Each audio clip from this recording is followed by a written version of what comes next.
broadcasting around the world. You're listening to the Mic Drop Club, hosted by Douglas Hammond-Dishay. Message received. You do not need to know what you need.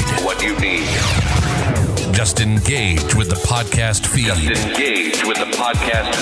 Providing weekly insights into cool stuff we've read, saw, did, or heard about what made us say, wow, eureka, damn, nothing is off limits. If it motivates and inspires you to reach your goals, then it shall be discussed. Featuring guest interviews from high performers and people of influence, and weekly awards for the best mic drop moment. This podcast is guaranteed to leave you pumped up for the week ahead.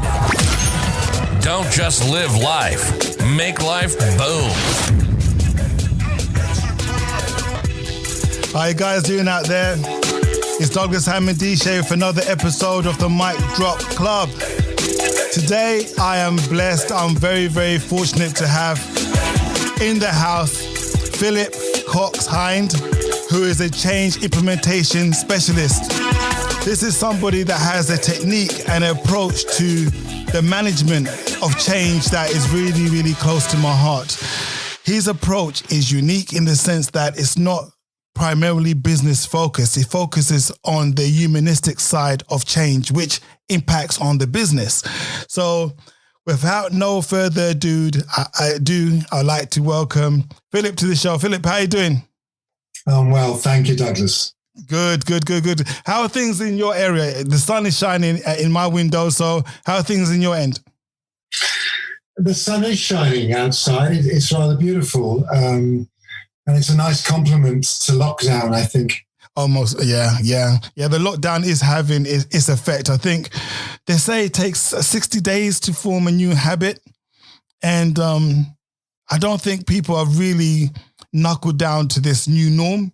And as soon as they get to understand it, it's going to be turned on its head again. So it is one whereby we do welcome the sunshine. That vitamin D, if you can get outside and, bask yourself in some sun, go ahead and do that. Obviously, observing, the social distancing. You got a back garden, you're fortunate. Go in the back garden and, knock yourself out with the sun, really. Yeah, so I was fortunate enough to reach out, and this again is about the power of connecting, the power of putting your intent out there across social media. Never has there been a time whereby you can reach out to people and get engagement. I would have never thought a cursory view of a LinkedIn would have brought a conversation like we're having right now with Philip. I was very, very fortunate. I was looking out for people of like minds in terms of the whole change and transformation, which we talk a lot about, particularly within the NHS, which is close to my heart, something I do as a Chief Clinical Information Officer. However, meeting people that have an approach to change that I think has been greatly underplayed and undervalued. And never has there been a time whereby we really need to take a look at the human side of change, the behaviors. How are people adapting? Are they going to be still using your products after you go live, as it were? What is happening to them when they're going through that change process? We don't seem to have a big body of work. When you look at typical software companies in particular, they always tell you that their onboarding process is excellent. They've had X amount of people go live. However, those experiences are very rarely in-depthly reviewed. So I want Philip to shed some light on his approach, his techniques to getting his changing the mindset, really. And it starts for myself, and I'm going to be a bit very selfish, in the whole project management realm type thing. When a project is starting, ensuring you get the right sort of people to the table. So, Philip, a bit of background. How you been? I've been well, and ups and downs. And I think it's really important within this whole new experience. You talked about acquiring a new habit pattern. It happens between 28 to 30 days and 60 days plus, depending on the degree of change. Yeah. So the neurons in the brain connect. If you do something differently about 10 minutes every day for 28, 30 days. That's the minimum it takes for a new habit pattern to take place. And there is so much uncertainty within the COVID lockdown that I think people are finding it difficult to acquire a new habit pattern because we don't see an end point. And I think that is so critical when it comes to change. I think from a human point of view, we're a curious mixture as human beings. On the one hand, we are, by definition, look at how successful we've been in terms of colonization. Yeah. The most successful planet on the species. And, think where we can eat, what we can eat rather, where we can live in terms of temperature differentials around the planet. We're extraordinarily adaptive. So we can, on the one hand, really embrace change. But on the other hand, change produces adrenaline and other chemicals from the brain, which pumps around the body, which is the flight or fight mechanism, which we all intellectually understand nowadays. But the effects to which every single thought we have, and we have between 20 and 30,000 thoughts a day, every thought produces a bit of chemical pumped around the body. Wow. So our breathing changes, our heart rate changes, our musculature changes. And that all subconsciously, if we're not aware of it, prepares us to run away or fight it. Yeah. And so one of the fundamentals with any kind of change is to understand that human beings have that mechanism going on. Yeah, and that is so true. I see it in a lot of coaching sessions I do, a lot of transformational workshops I do with clinicians. You get them around the room and you can literally look at the croc brains. They're all there looking like, oh my God, how long is this going to last for? I hope it's not going to ask me to speak. And my skills going to be compromised. So talking to that croc brain, the ancient part of the psyche, it is difficult, but it's one that you need to acknowledge it is happening. A lot of people don't know how to still address it. Yeah. The phrase that I evolved over years in working in companies, last 30 years, to bring about change, which kind of forms the title of my latest book, called Mindfulness and the Art of Change by Choice. And that phrase, change by choice, I remember working with a great teacher of mine from a kind of Buddhist background, not a practicing Buddhist, but Buddhist sensibility. And she said to me years ago, within every apparent no choice situation, there's always a choice. Yeah. There's always a choice. And the trick is to find it. And it's often to do, and I think it'll always boil down to an emotional choice. So I'm living my life and suddenly someone, something, an external force presents change. Yes. You got to do it differently. You got to go into lockdown. You got to change this process at work. You've got to change the way you live with your partner. You change. And stuff that we haven't chosen.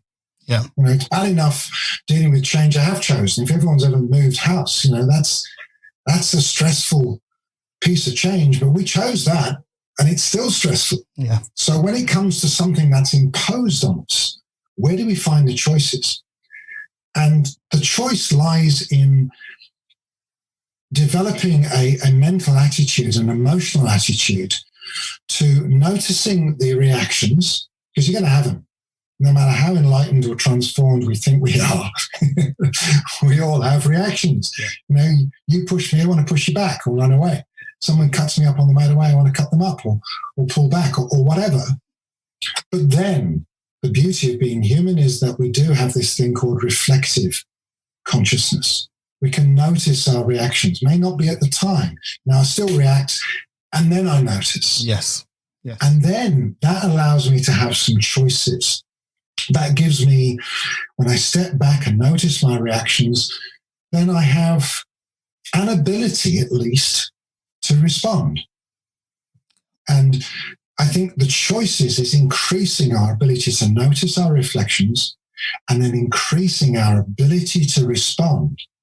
And if I increase my ability to respond, I increase my response ability. Okay. Yeah. I can see the connection there. And one thing I want to pick up on there is about the element of control. You just spoke about gave a good example about when you buy a house. You've chosen the house, unless you've been evicted and forced, but you've chosen that property. There's a big element where I feel people struggle when they feel they're not in control of the choices, and they say, "Okay, I got these choices, but I don't like them." This whole scenario. What's your approach in that? And what do you think about that? It's very important. I think two aspects there. To start with, helping people become. This sounds like a contradiction, and in some ways it is.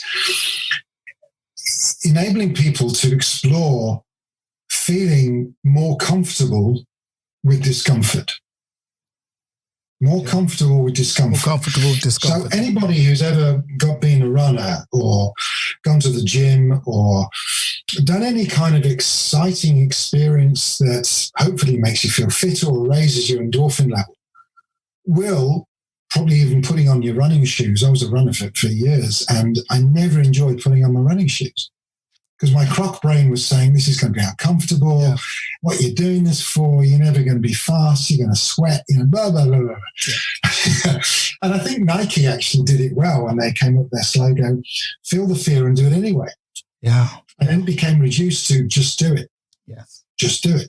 And so we can train our brain to discern between discomfort that will actually be bad for us and discomfort that's just our protective mind saying this is going to be uncomfortable, and us deciding the kind of true who we are deciding, well, this discomfort is worth going through because the reward is going to be there. So that's the first point. The other point when it comes to change by imposition or change by choice, particularly if it's in a workplace setting, is a word that I think is really overused but rarely understood. And that word is engagement. Engagement. Yeah. We developed a methodology in my company called radical engagement. It's a bit of a... I like that. No, I like that a lot. I like that. I'm people keen. Say, well, what's that? Tell me more. Do you know? Yeah, do you know what? My eyes lit up because that's a word that I actually got on my list of 10 favorite words. Is radical. Okay. I love that word. It's just been butchered by the media. Yeah, absolutely. So if I'm talking to a CEO or a decision maker about a change project, they want to bring about change, they've got objectives to do it, blah, blah, blah, blah, blah. And they say, of course, engagement's really important. But I know they're not prepared to do the kind of engagement I think is important. And so I'll often, without any warning, switch subjects, and I'll be looking at one of them in the room, and one of them will have a wedding ring on. Without any warning, I'll switch subjects by saying, by the way, are you married? And they look at me as though I'm going to be crazy, And they, yeah, with a kind of, what's it to do with you, pal? Look, And I'll smile. Sometimes I'll say, if they're really looking weird, they're out there, play along with me. So you are married, okay. And did you get engaged to be married? Yeah. Okay. How long was your engagement? 18 months, 2 years, and they're still looking really weirded out by this point. And I go, okay, so engagement for you was really important. Yeah. So how did you do that? Bit of a PowerPoint, was it? A few emails, bit of an away day. And of course, slowly the dawning is it's the same word. Yeah. It's the same word, engagement. But you wouldn't propose to be married to your loved one by a few emails on an away day or a bit of a PowerPoint. It's a conversation. Yeah. And it's a two-way, in-depth, trust-building conversation. And you both have to get to the same emotional and intellectual understanding as each other if you're both to arrive at the altar at the same time. Excellent point. So when I say that, they kind of get the point, but then they're going, well, how do we do this? And then I explain the methodology I've got, which is to instigate a much more in-depth two-way conversation with what I call a critical mass of the workforce. If I was to guess, it's at least a third. On the premise that if you get a quarter or a third of the workforce really listen to, if you involve them in what they think needs to change, involve them in what they think the importance of the leadership's outcomes are, and they start to buy into them through discussion, then the second third or second half of the company will tend to follow that first quarter or first third. And the remaining rump of resistance people will either at some point climb on board or they'll leave. And great, because if you've given people every opportunity and you've got a kind of critical mass of the workforce driving the change along with the leadership team, and a small proportion still don't want to get involved, then with kindness and humanity, help them leave, because that isn't the place they should be. Yeah, that's the brutal truth of it. And I just wanted to add to that in terms of the collaborative engagement that you have, the whole wedding engagement scenario is a perfect way to look at it, because you look at your partner and you be saying, we communicate as equals. You marry each other on the basis of equal standing, two people from different backgrounds maybe, but sharing a common goal. And too often when we are talking around engagement, particularly within large-scale digital transformation projects, the engagement is superficial. It is, we are the experts based upon our technology that we've developed, and you guys are going to use it. So that's not engagement on an equal footing. If you are a propeller plane, you'd be banking heavily to one side and you will eventually crash. You need to have that equal footing on both sides, recognizing that nurses, doctors, particularly around the changes in a healthcare setting, they're equal to you. They might not have the technology, but they have a professional, academic, and practical experience of their scenario. They know what they need. Or they might not even know what they need, but they know how to deliver care. So that needs to be recognized and acknowledged in terms of if you're trying to implement software to people who are clinicians, because they operate in a different environment, and you will never know the nuances where your software will actually operate unless you fully engage in that dialogue with the key people of influence, I would say, yeah? Absolutely. And of course, there is a very obvious main difference between the wedding analogy and the workplace analogy.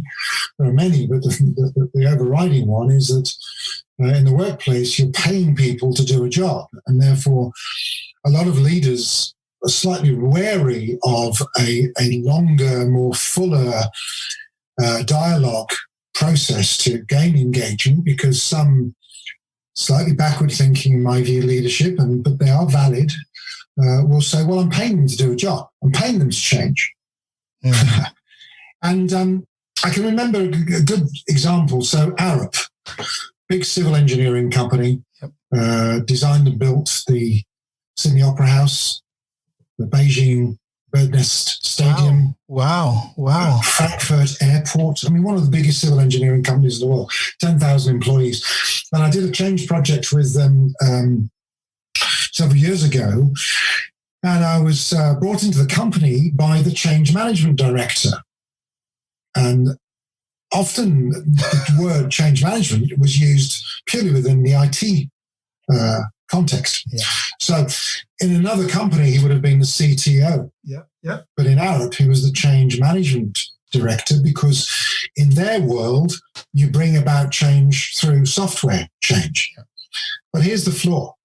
So the global COO had this vision of making the company more global, but global in terms of systems and process and homogenization. They already had a global presence. So they had an office and an MD of each sub-part of Arup, if you like, within most countries in the world. But he hadn't been able to get buy-in from the MDs for software and process similarity. They all did their own thing. So the change management director, the CTO, was given the authority to bring all the MDs of all the different parts of ARP together for a huge global IT conference at huge expense. And he took them through over 5 days all the benefits of homogenizing systems and processes and enabling them to be global. Didn't ask them if it would benefit them, but that was obvious to everyone, wasn't it? And then they all went back to their own countries and did exactly what they'd always done before. So I was brought in to talk to all these 25 MDs, and my approach was to find out from them what benefits would it be to you to have a global system. And it took a while, it took several months, but eventually we found them. And then they started to push for the thing that they felt was previously being rammed down their throat. Oh, wow. They started to want it because they could see the benefit. Yeah. It didn't feel like an imposition anymore. It felt like a choice. Yeah. It's just changing that narrative, being bold enough to put your head above the parapet and listen to people's fears and concerns. Because again, change, as I've seen it, people can be resistant to change because they don't know the outcome, as we're having with this coronavirus thing. It's a good exercise. The whole globe is going through that. And also they don't know their ability to manage the future state. What would they need to manage the future state? So these are opportunities, I always say, for companies to employ the right people. And I've done a video about this quite a few weeks back now, talking about the wrong people and digital transformation. Yeah. Because quite honestly, they're talking about software change, process-driven, heavily process-driven, and not valuing the real engagement, because it is a challenge. You are going to be shut down sometimes, but listening people express that fear that they have is important, because as you were saying at the beginning, there's an energy. Every thought you have has a source of it, and it has a response.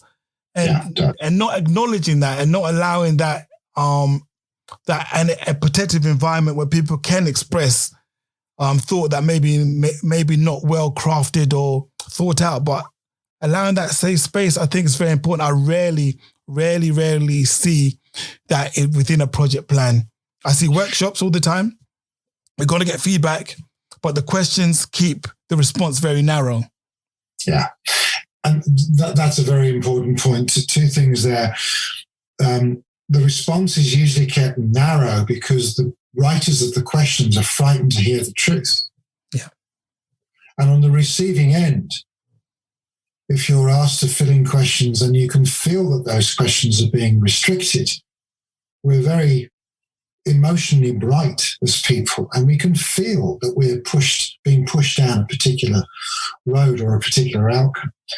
So my suggestion is not to do engagement by surveys. Or if you do a survey, we did a survey years ago for Microsoft, and they said that they wanted to improve on the engagement they'd had in the previous survey, which they thought was very good. I said, oh, great. So what's very good look like for you? He said, oh, we had 50% of surveys returned last time. I thought, really?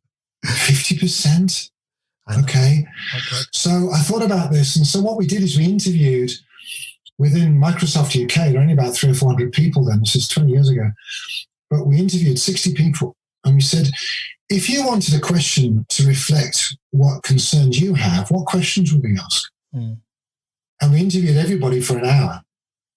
And we wrote down tons of notes. And we wrote the questions for the survey from the interviews. Yeah. And then the first question on the survey was, please read the survey in its entirety before you answer any question, and then fill in what do you feel are the relevance of these questions to your day-to-day work. 1, terrible. 5, excellent. Brilliant. We got an average score of 4. So they already bought into the questions. Yeah. And then the response rate, we think, as a result of that, was 92%. Excellent. So it's not rocket science. If you ask people open-ended questions, you don't try and limit and hear everything. then you've got more chance of people coming out with the truth. The second thing I'd say, which often goes wrong at any change project, is that because the leaders who decided that this project is important have had time to think about it, debate it amongst themselves, argue sometimes even, before they eventually get to a consensus, they forget that all of that discussion, all of that argument, all of the ideas that didn't end up in the change outcome were important for everybody to get to that consensual endpoint. But then once they've got to that consensual endpoint, that objective, they expect everybody just to take it as read. Yeah. And I think one of the biggest mistakes is that you start digital or process change groups with the assumption that everyone is bought into a common objective. One of my favorite phrases is common sense is rarely common. Yeah. Because what is common sense to you, Douglas, may not be common sense to me.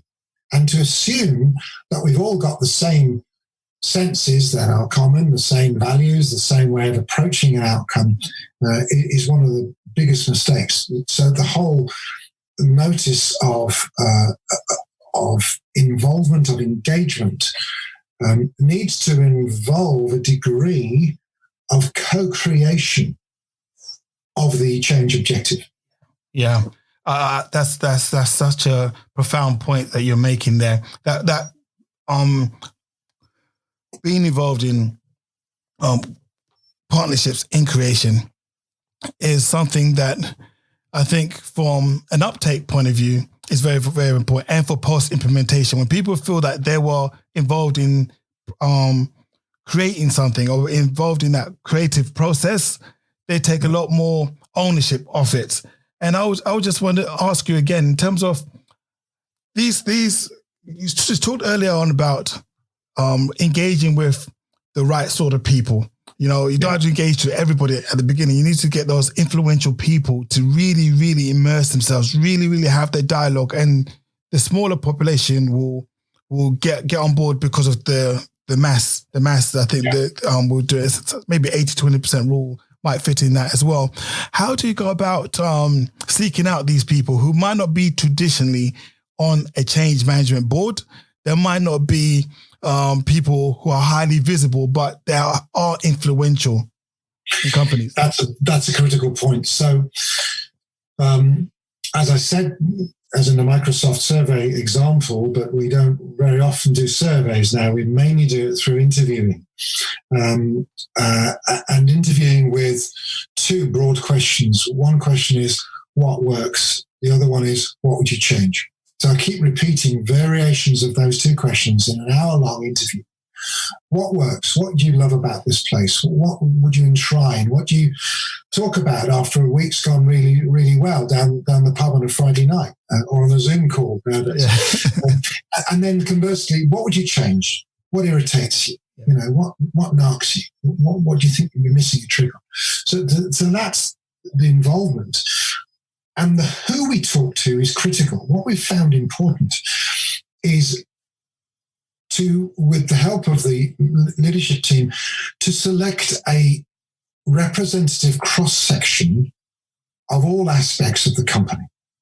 So, from C-suite through middle management to shop floor to receptionist, from male, female to all ethnic group representations, to people who've been with the organization a long time, people who've been mid-time, people just joined.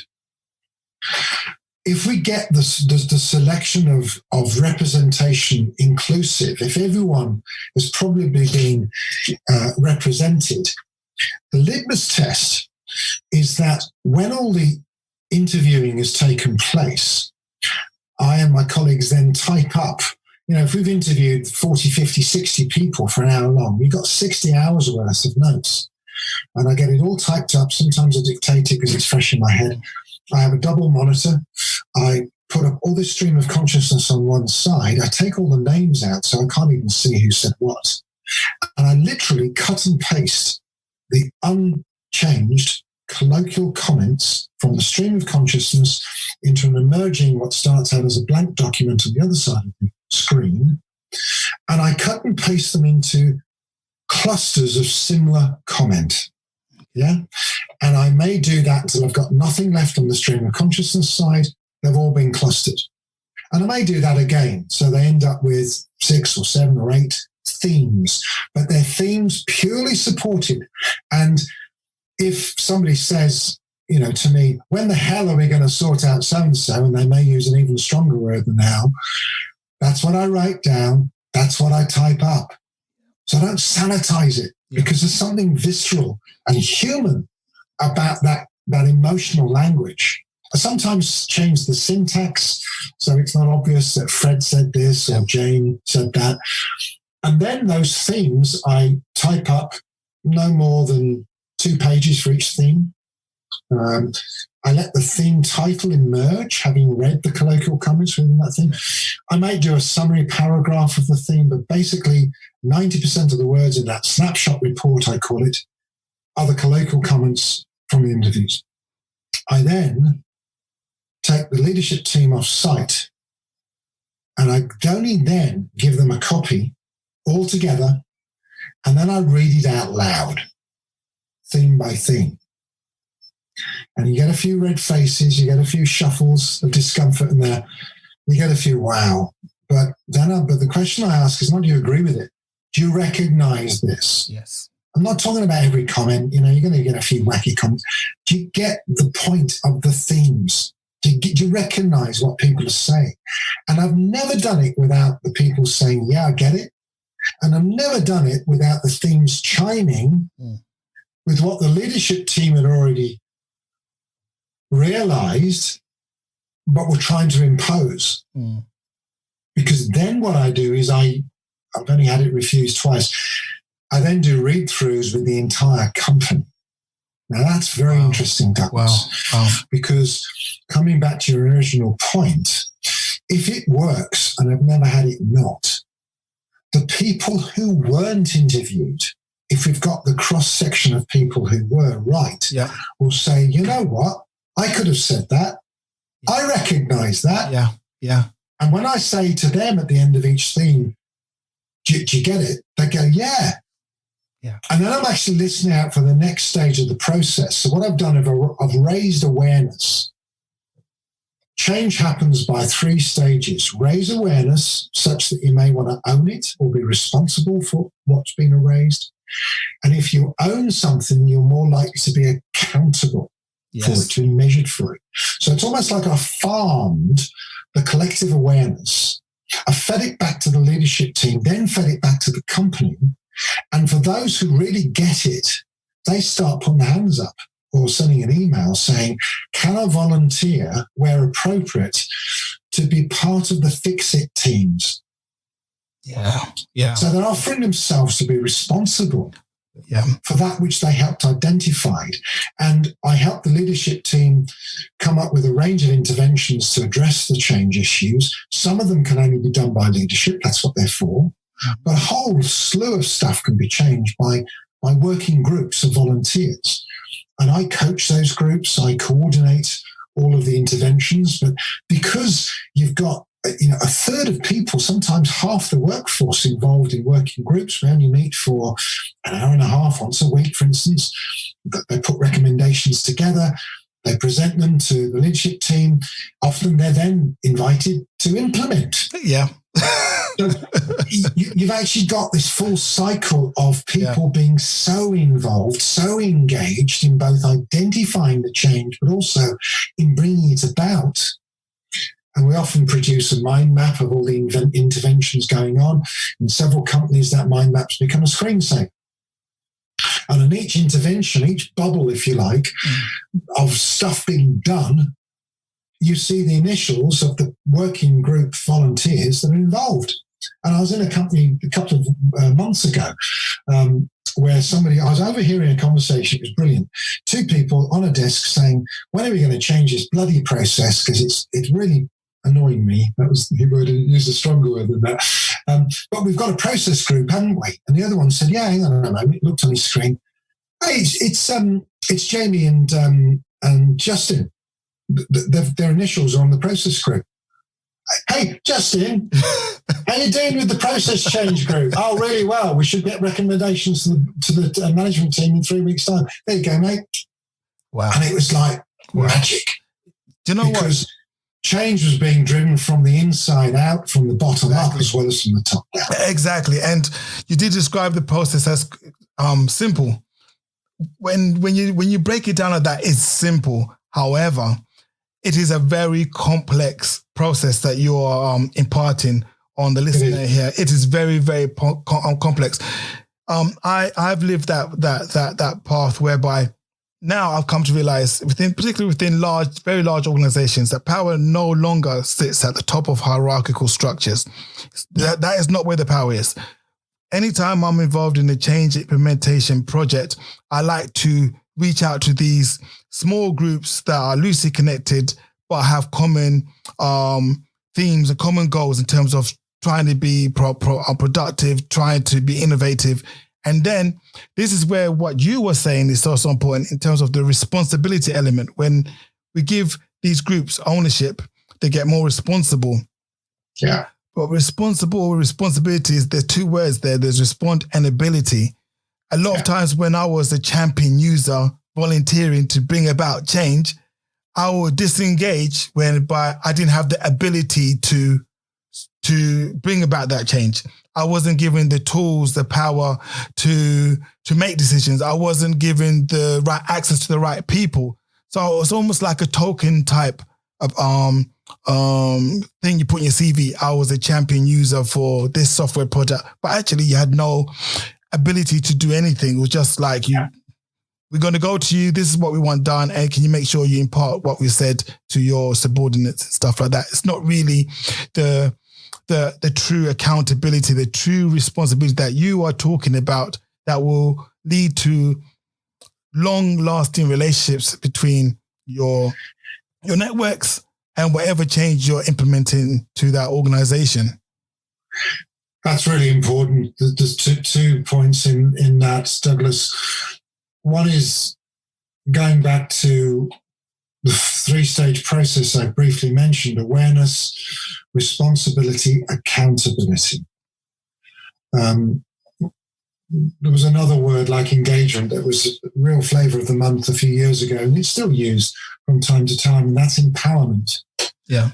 A lot of stuff's been written about empowerment, and some of it isn't really true. If you break words down, I'm very dyslexic, and so I came into consulting in my early 30s and was a bit bamboozled by all this management speak. I remember being invited to a strategic strategy conference once. What on earth is that? And, so I'd look at words, and empowerment. M is to enable, and power is from the French, pouvoir, the ability to do or act. Now, I can't get anybody else to do or act. I can provide the conditions. And I would suggest there are two major conditions that need to be in place. One is you need to offer and make sure that they actually have authority. And the word author is within the word authority. Enable the person you're asking to take on a task or a project or a deliverable.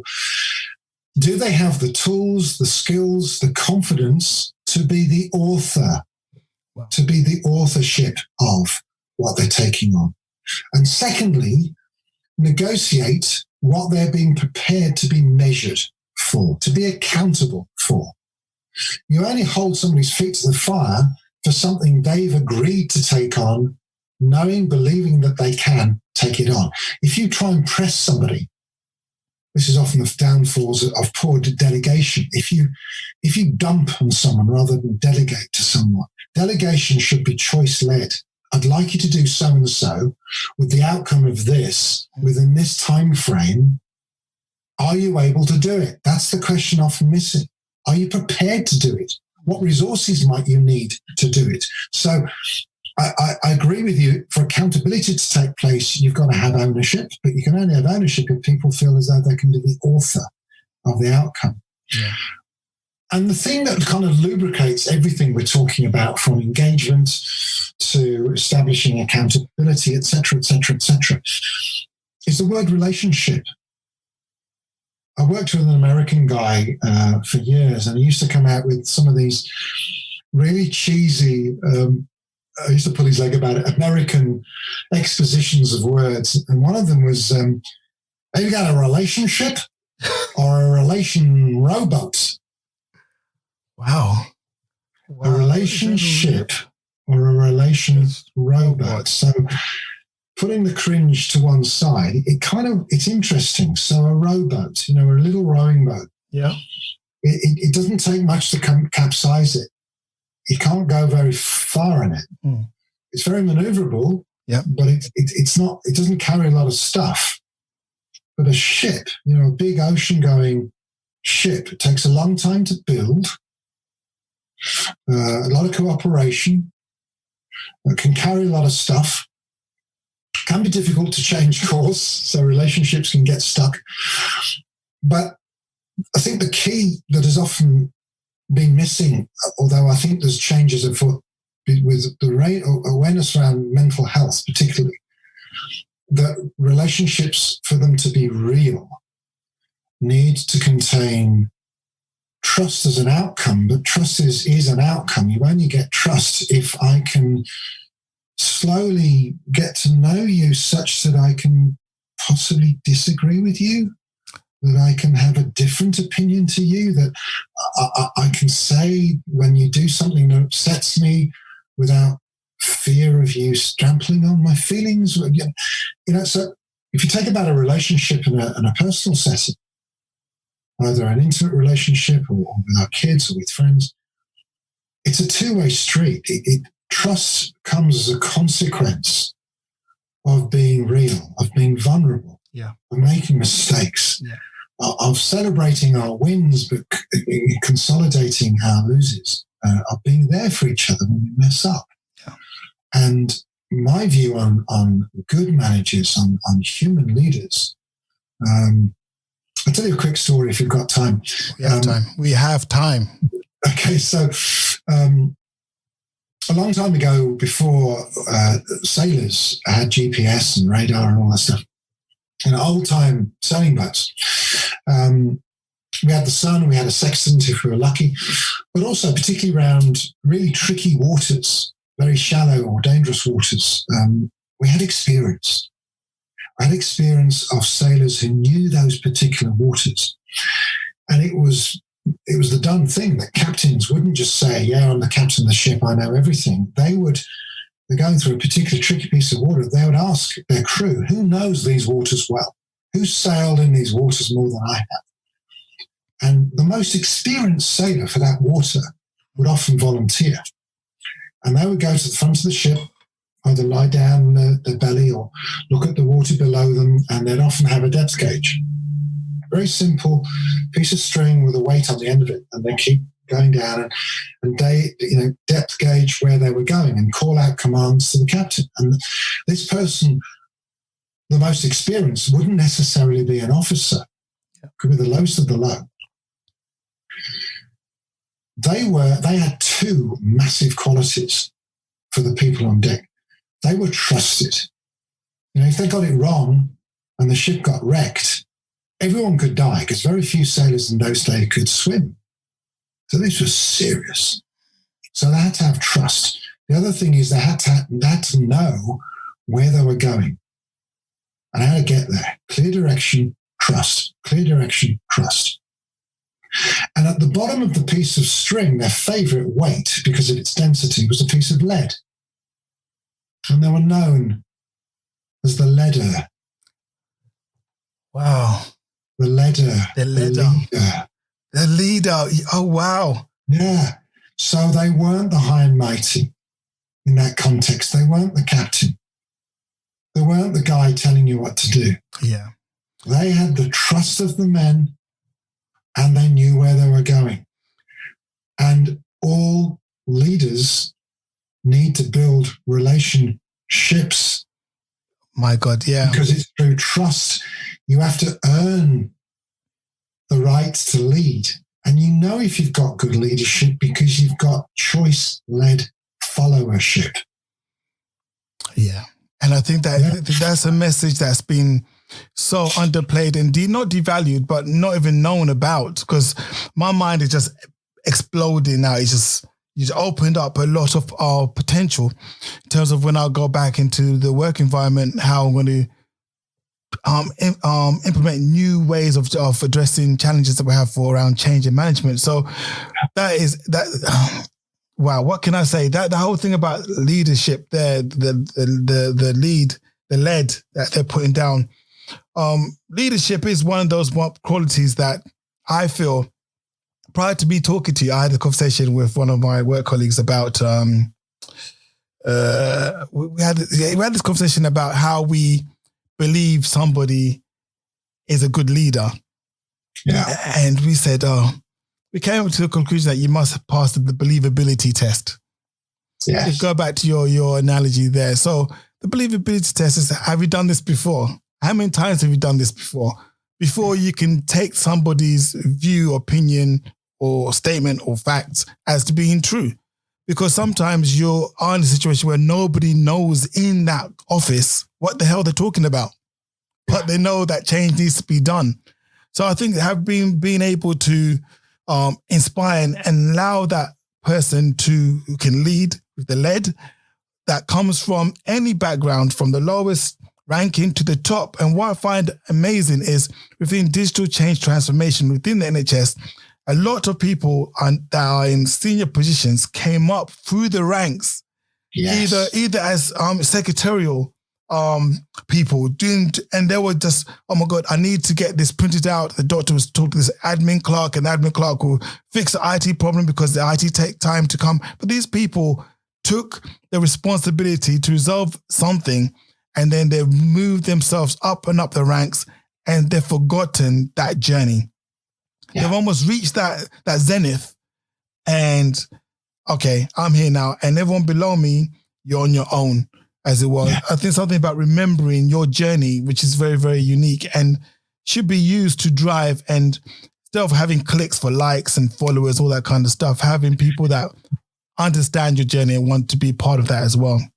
Absolutely. And I think it's important to remind ourselves that, you know, within all this talk of leadership and big change programs and creating engagement, you know, it can be easily confusing, or an individual can be left feeling, well, that's all very fine and dandy, but what about just little old me?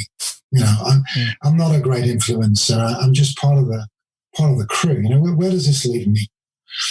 And I think two things on that. To start with, we can all be relationship builders. You know, one of my most disliked common used phrases is "there's no I in team." You heard of that one? There's no I in team. I used to think, yeah, you can't spell, mate, because I always put an I in team. I can get away with it because I'm dyslexic. Because I said, no, if you get a task-based team, i.e. people forced together to get barrels over a stream, or the workplace equivalent of that, i.e. we're all commonly coming together to do the common good, that's great if we assume, as I said earlier, everyone knows what the common good is.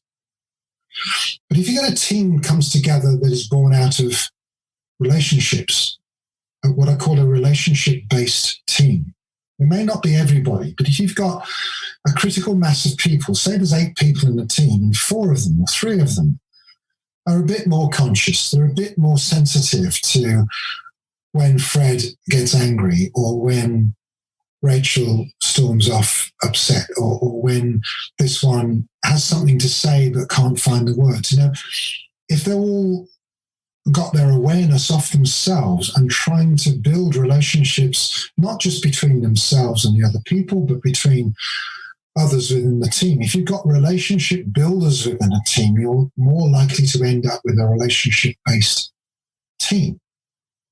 And we can all do our little bit to build relationships that are trustful.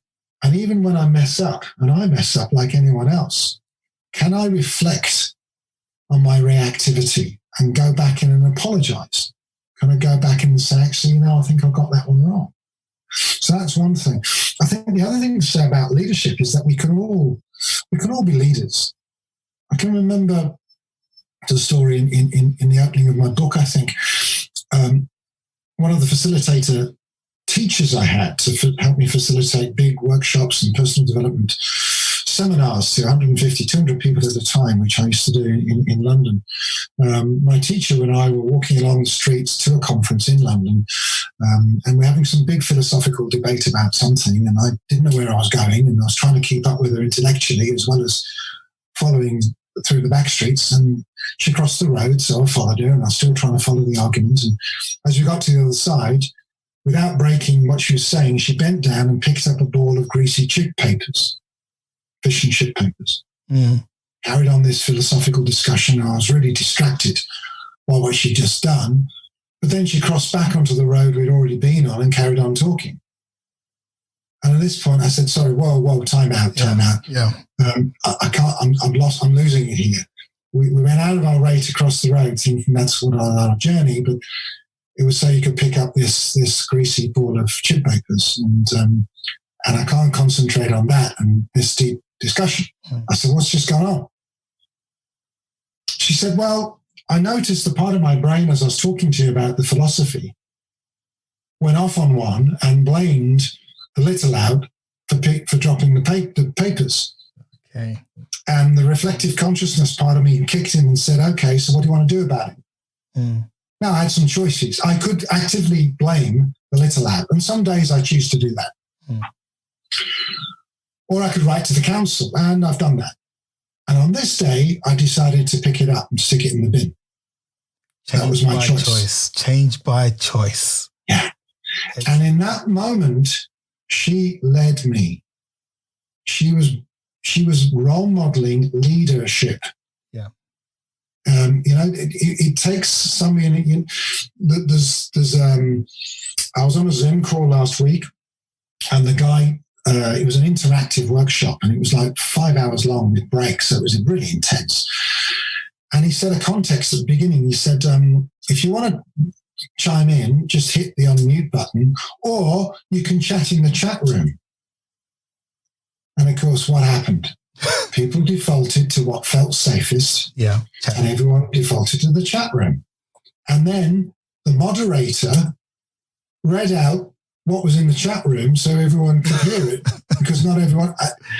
And I thought, if you set the context, please don't use the chat room, just unmute. Let's practice, everyone, unmuting the button, and then people feel you can do it.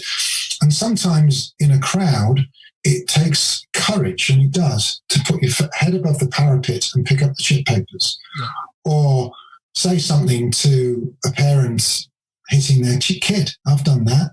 Yeah.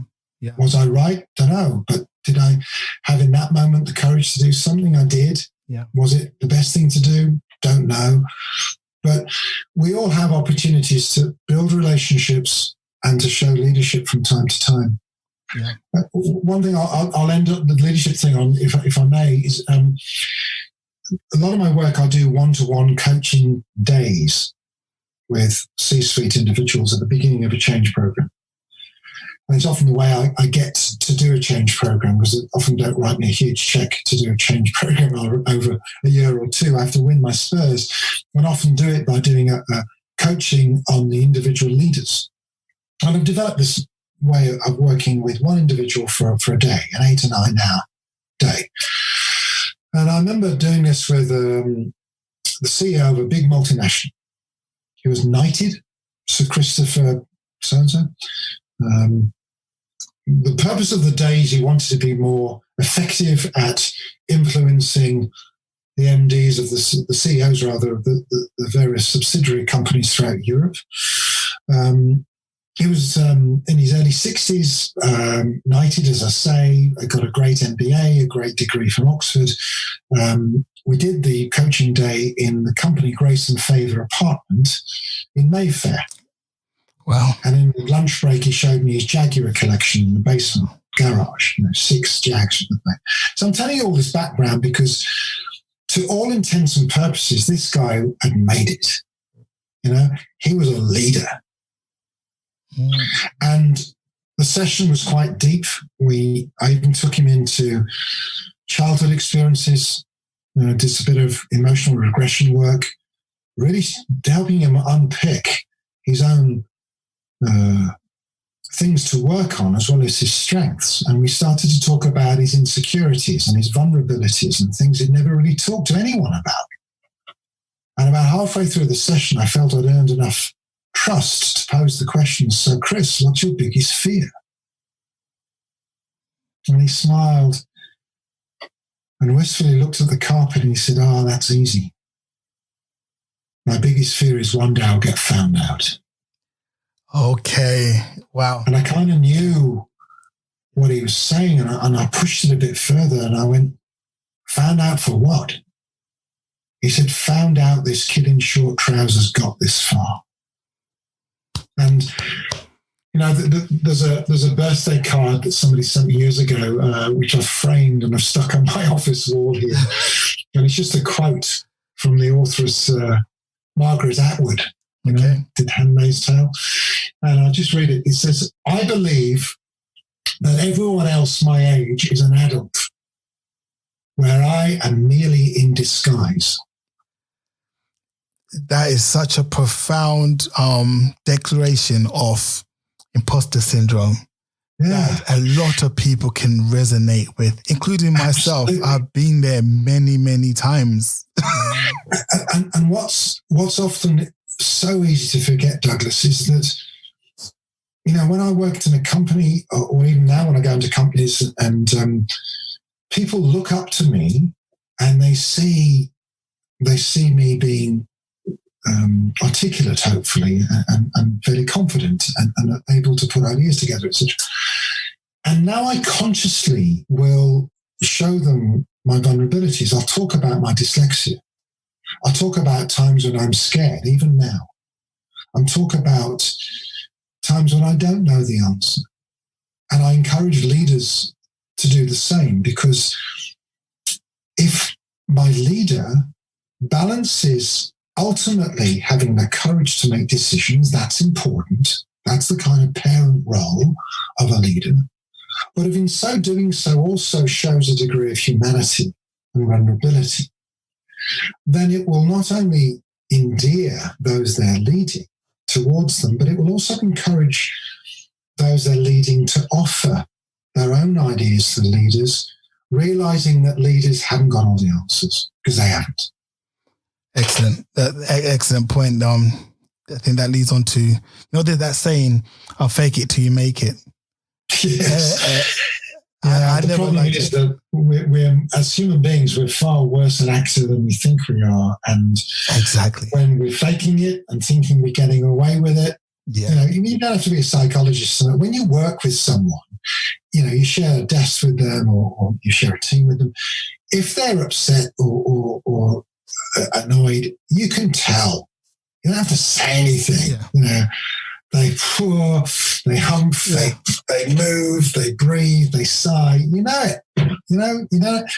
When your girlfriend or your partner is annoyed with you, do you know before she says anything? Yeah, of course you do. Yeah. and so when we think we're holding it all together and we're not showing it, it's not true. But the problem with not saying it, if what is coming across is ambiguous and we're not saying what's really going on, then the people looking on will make up the story of what they think is going on with us, and then we get politics. Yeah. So I started living it till I become it type philosophy, whereby I realized the more I faked anything, it was tiring. I'll come back from work and I wouldn't know why I'm tired. Then I realized maybe I'm tired because I spent the whole day, 8 hours of my day, lying about liking something, lying about the clothes I'm wearing, lying about the narrative I'm telling people about myself. Then I started just living my own truth and finding comfort and self-compassion. I actually started talking to that inner voice. And that led me to do even the podcasting as a way of expressing and reaching out and connecting people who are of like minds, and also to try and just change the narrative a little bit, allowing all of us to to be bolder in terms of our decision making and braver in terms of the choices that we make. You know, making sure that little voice is not ignored, because my little voice, you know, I realize it's a contradiction, because my little voice is more powerful than my spoken voice. So amen to that. That's the same for me. I mean, one of the life-changing events in my career, but also in my personal development, and I tend to do workshops and experiment with other people's ideas all of the time, even now after 33 years of practicing change, because I need to evolve, I need to change, and go through the discomfort of change if I'm to help people negotiate through their own change discomforts. And one of the life-changing things I did started about 17, 18 years ago now, is a form of Buddhist meditation called Vipassana. Vipassana, Vipassana. It's the very stripped down Buddhist mind meditation that supposedly the Buddha discovered sitting under his tree, that enables you to stay in the present. And Vipassana is what mindfulness evolved into. So mindfulness comes from the principles of Vipassana. And Vipassana is only taught in 10-day silent meditation courses. So no talking, no eye contact, no phones, no computers, no reading or writing materials. And I was terrified. It sounded nuts to me. A friend of mine did it and got value from it, and I resisted doing it for about 8 years. And then eventually, in 2003, I think it was, I decided to do it. Went to the meditation centre near Hereford. There was no Buddhas, no sutras, none of the religiousification, if you like, of what became Buddhism. It was practicing literally noticing the voices in your head, and noticing what goes on in your body. Those two things. And it takes a lot of discipline, 10 hours a day, to actually calm your mind down and get into your body. But it did. And I've done 9 of those courses now. And I practice the meditation every morning, because you never get there. It's like going to the gym and getting fit. You know, you don't suddenly say, "I'm fit," and stop going to the gym. So it's become a practice that I integrate into my work, into my life.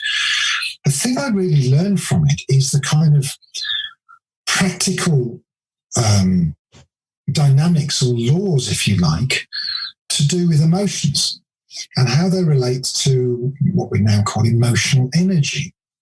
And particularly how that relates to energy that we kind of learned about in school, boy and girl science. You know, thinking about the basic laws of Newtonian science. You know, that things like every action has an opposite and equal reaction. Yes, you know? Right. Yeah. What you resist persists. So we know that's true in the laws of gravity and physics. And it dawned on me that actually that's true emotionally. If I'm feeling an emotion, particularly one I don't like, it doesn't tend to be the case with happiness, because we all like happiness. Yeah. But of course, happiness gives way. You can't feel one emotion all the time. You go from one to another. In the course of a day, you can go from boredom to fear to ecstasy to happiness to joy to anger to, it all goes. It all goes. And as we grow up, we're almost kind of conditioned to bottom it all out. And of course, that's where the problem becomes, because the amount of energy it takes to suppress, say, anger or fear is got to be equal and opposite to end up with the apparent of stasis, the apparent feeling of level. But of course, it isn't level, because if I try and pour energy into stopping me feeling something I don't like, as you said earlier, that makes me tired. Yeah. Yeah. Or I get a headache. And a lot of correlations now with suppressed energy, emotional energy, and forms of illness. Correlations between heart disease and cancer, etc. Another Newtonian law of physics is energy will take the path of least resistance. Yeah. Gravity always finds its own level. Electricity or lightning goes to ground. And so how does that relate to my emotional energy? Well, if my emotions, if I try and squash or suppress my emotional energy coming out of my voice, I'll take it out on the car. I'll take it out on the printer when it doesn't work. I'll kick the cat. Yeah. Hopefully not. You know what I mean? There's a lovely northern expression. The truth will out, so the saying goes. If you block the spout of a kettle, it will blow the lid off. So if you don't say what's going on with you, it's going to come out anyway. It's going to leak. And of course, as I said earlier, if it leaks through sarcasm, or it leaks through huffs and puffs, or it leaks through body language, people pick up on it. But it's not clean. It's not as direct saying something about it. So that leads us to and this is what the meditation course taught me. If I can't disappear negative emotions, because I can't. If I feel them, I feel them. I can try and bury them. I can try and suppress them. But the only way I can use that third Newtonian law of physics, which is to transform energy. Yeah, you can't create or destroy energy. You can only destroy it, transform it from one state to another. So the amount of kinetic energy in a piece of paper can be transformed into light, heat, and particles if I set fire to it. But the collective energy in the smoke, heat, light, and particles is exactly the same as the latent energy in a piece of paper. So I cannot disappear the energy in my anger, but through getting more used to the discomfort of feeling it and finding ways to verbally express it appropriately, I might be able to transform anger into passion. Yeah. If you think about it, there's like a wafer thin. Yeah. Yeah. You know, I remember seeing a recording of Dr. Martin Luther King's famous speech, I Have a Dream speech. Yeah. And it always brings me to tears to start with. But secondly, was he angry? Was he passionate? Yeah. I think actually it was directed anger. It was passion. It wasn't confrontational, but it was. He lived it. It was real, but he expressed. What he did is he turned anger, which is fear of being out of control. He didn't suddenly feel in control. It's not that he didn't feel those things. He felt them. Yeah. He felt fear. He felt anger. He felt helplessness. We all feel these things, but rather than become a victim of them, and rather than pretending they weren't there, he almost embraced them and said, "I'm going to feel this. I'm going to, you know what? I'm going to feel this anger. I'm going to turn it into something. I'm going to turn the energy, because that's what it is. Anger's a label. I'm going to turn this energy pulsing through my body. Notice my croc brain saying, get out of here and don't do anything or attack. Notice that. Thank my mind for sharing. But I'm going to exercise my choice. Yeah. And do something positive with it.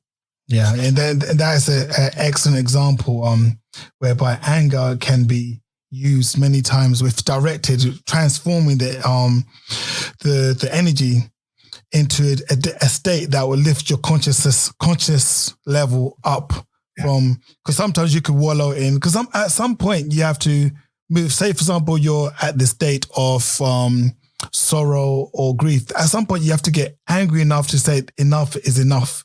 Move out of that state. If you're depressed, at some point you get to the point whereby you got to say, enough stuff. When I lapse in terms of my gym discipline, I have to first get to the point whereby, oh my God, I'm such a donkey. I need to go to the gym. Then I can move it. But it's when we transform it negatively inwardly on ourselves, then it becomes a far more dangerous It does. It actually reminds me of, you mentioned before we turned the recording on that my previous career for about 10 years in my 20s was as a professional actor. And I can remember probably my first or second theatre job. I was waiting in the wings, waiting to go on. And the level of fear I had, which I'd always had, and most actors will tell you, it never goes. So this whole notion of trying to get rid of feelings, you get a very bad performance if an actor isn't energized. And that's the word I want to leave us with, is energized. We put labels of negative energy on it, fear, anger, upset, grief, hatred, whatever. They're all machinations of energy. But that's what it is. And energy fuels life. So as this terrified young actor waiting in the wings, and I wanted to be sick. And I turned to this seasoned old actor behind me who was about to go on stage with me. And in the gap before we went on, I turned to him and said, does this feeling of terror ever go away? And I can remember he put his hand on my shoulder and smiled. He said, go away, boy. What on earth did you want it to go away for? It's your fuel. Yeah.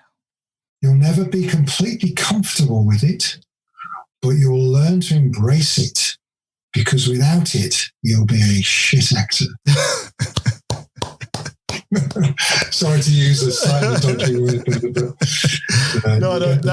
that's the excellent story, and it's a good one to actually transition to like the closing comments, really, because I've had a great time. There's so much breadth and depth to this conversation that a lot of change leaders, I say that loosely, transformation leaders, I say that loosely, because only after you've had a conversation and listened to conversation such as this from yourself, Philip, that you understand there are a lot of deficits, and where that impacts on a change management program is you might get the uptake on go live, but you do not get the iterative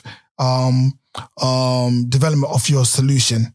Whereby if you look at big brands such as Apple, you got people that follow the product way and over beyond its technical capabilities, so that all the developments, all the iterations of that software actually mean something. You see, so yeah, I've had a fantastic time listening to you. I'm fully inspired. And so, how can people get hold of you? My name's fairly unusual. So if you put Philip Cox-Hynd, that's Cox-Hynd into Google, you tend to get me. My company name is Harley-Young. So if you put Harley-Young, if you miss out the hyphen, you get a grunge band in California. So if you stick in the hyphen, harley-young.co.uk, you'll get my website. Sure. And also, I would like you to promote your book. I'm seeing it on your screen now, The Mindfulness and the Art of Change by Choice, Radical Leadership for Managing Change by Philip Cox-Hynd. And I think that is, I've ordered the book right now on Amazon as we were talking. I was clicking away. Oh, that's great.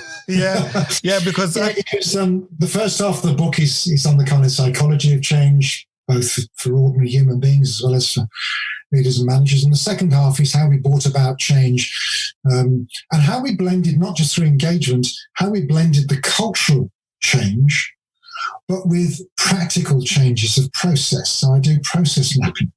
I do strategic change. Yeah. I do software change.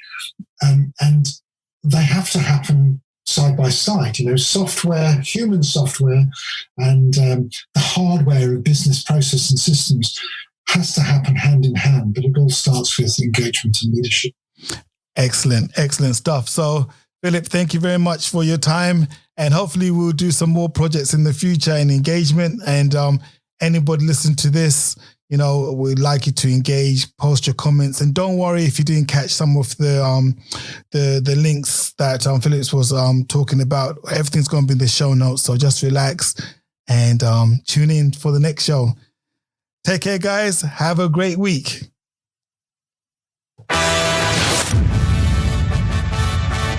Thank you for listening.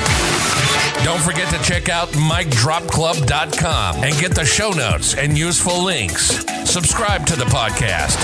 Don't just live life, make life boom.